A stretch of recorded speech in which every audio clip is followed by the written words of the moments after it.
Capres keturunan Yaman melecehkan baju batik sebagai pelanggaran yang dijadikan budaya. Makin jelas kebencian para kadrun keturunan Yaman terhadap tradisi dan budaya bangsa pribumi Nusantara.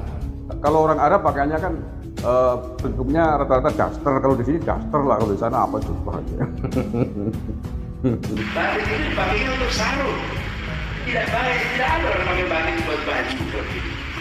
Coba tidak ada. Batik itu dipakainya untuk kain. Menurutnya Anies Baswedan, batik itu melanggar. Dasar goblok. Lalu atasnya kebaya, itu kemudian terjadilah pelanggaran atas pakem itu. Kain itu yang dipakainya di bawah dipakai untuk baju. Kalau dulu tidak ada baju batik, karena peradabannya memang belum sampai, kemudian sekarang banyak pakai baju batik, apa itu kemudian disebut sebagai sebuah pelanggaran? Ini Anies ini belum jadi presiden, baru calon capresnya si Nasdrun saja sudah nggak karu-karuan ngomongnya. Dan ketika pertama kali digunakan, orang menengok ini nggak sopan, ini pelanggaran, nggak ngerti pakem. Diikuti banyak orang, sekarang menjadi baju batik identitas Indonesia. Pelanggaran itu sekarang menjadi kebiasaan baru. Atas dasar apa Anda menilai bahwa hari ini perkembangan batik berkembang dinamis menjadi sarung, menjadi baju, menjadi kaos, menjadi peci, disebut sebagai sebuah pelanggaran, disebut sebagai sebuah kesalahan? Atas dasar apa Anda mengatakan dan menilai, mengklaim, menuduh itu, Mas Anies? Anies itu kadrun laknat itu memang tidak pernah benar.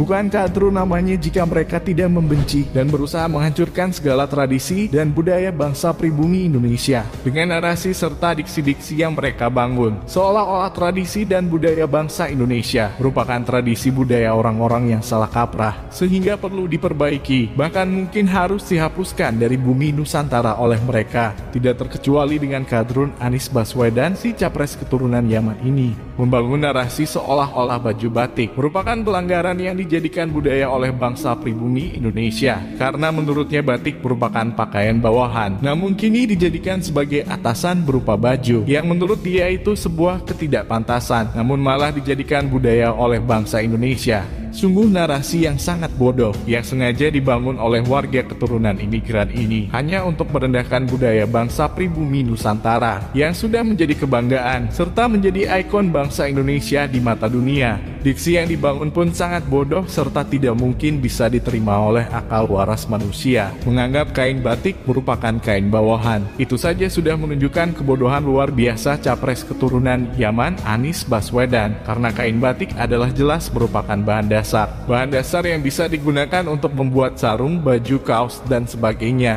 Dari zaman kerajaan Majapahit hingga sekarang, tidak ada orang yang membatik sarung yang merupakan kain bawahan seperti yang dikatakan Anies Baswedan. Yang ada mereka membatik kain sehingga menjadi bahan dasar kain batik. Kemudian kain batik tersebut pun dijadikan berbagai macam pakaian, baik atasan maupun bawahan. Atas dasar apa si keturunan Yaman Anies Baswedan ini kemudian mengatakan ketika pertama kali kain batik digunakan untuk baju, orang-orang menganggapnya tidak pantas. Data dan fakta dari mana yang dia dapatkan sehingga berani-beraninya dia mengatakan hal yang demikian?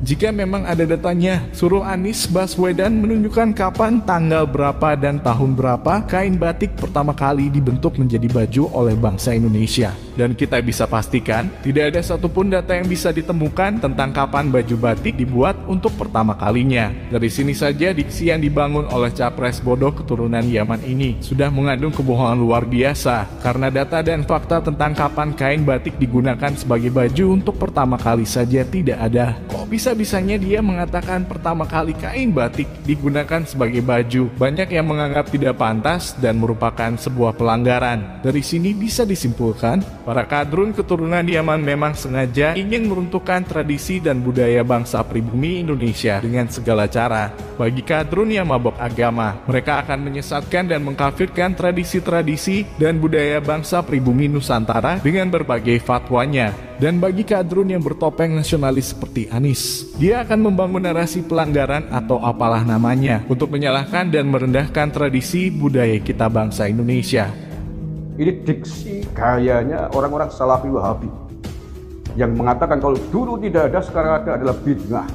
Iya kan? Bahkan kalau menurut saya lebih sadis, lebih kejam pelanggaran daripada bid'ah. Karena bid'ah itu ada bid'ah sayyi'ah, ada bid'ah hasanah, ada bid'ah yang buruk, ada bid'ah yang baik. Tetapi kalau pelanggaran, konotasinya pasti sebuah kesalahan. Itu yang terjadilah pelanggaran atas pakem itu. Kain itu yang dipakai di bawah dipakai untuk baju. Sampai kayak orang tidak pernah belajar tentang budaya, perkembangan budaya ya. Enak saja. Kalau begitu, oke. Kalau dulu zaman Nabi, zaman Islam pertama berkembang di sana, belum ada sepeda motor, adanya onta. Berarti sekarang orang yang naik motor itu sebuah pelanggaran. Orang yang sekarang naik pesawat terbang pelanggaran. Orang yang naik mobil pelanggaran. Kalau begitu sampean, guys, kalau itu menganggap sebagai sebuah pelanggaran, pergi muter-muter, jangan pakai pesawat, jangan pakai mobil, jangan pakai sepeda karena itu pelanggaran. Pakai onta. Ngomongin batik Indonesia, Anies, kok pakai baju batik itu melanggar? Otakmu ditaruh di mana, Anies Baswedan? Kata-kata lu itu, Anies, itu tidak masuk di akal. Penjorangan, mengatakan itu pelanggaran, nggak bener itu. Ya kalau pelanggaran, kamu pulang aja ke sana. Kamu aslinya kamu kan tidak di sini. Mbah-mbahmu dulu kan bukan di Indonesia, aslinya di Arab sana.